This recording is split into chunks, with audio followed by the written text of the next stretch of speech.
There are 4 things smart people do but unsmart people don't do to learn English. Let's see what are these 4 things. Number 1. Smart people learn English from English people, and smart people learn English from Chinese, Japanese, Mongolian, Indonesian, or Nuakhaile. Number 2.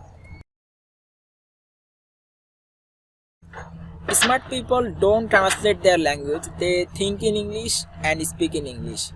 And smart people always translate their language, they think in their mother language, then they convert their language into English, then they try to speak. Number 3. Smart people don't focus on grammatical mistakes, they just speak and speak. And they make a lot of mistakes but they don't correct themselves, they just keep speaking, and once they can speak automatically.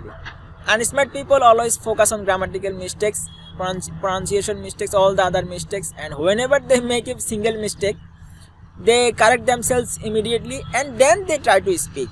Number 4. Smart people learn, they don't memorize.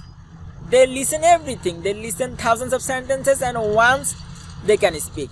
And smart people memorize, they memorize 29 sentences, 31, 33 sentences, and then they try to learn the language.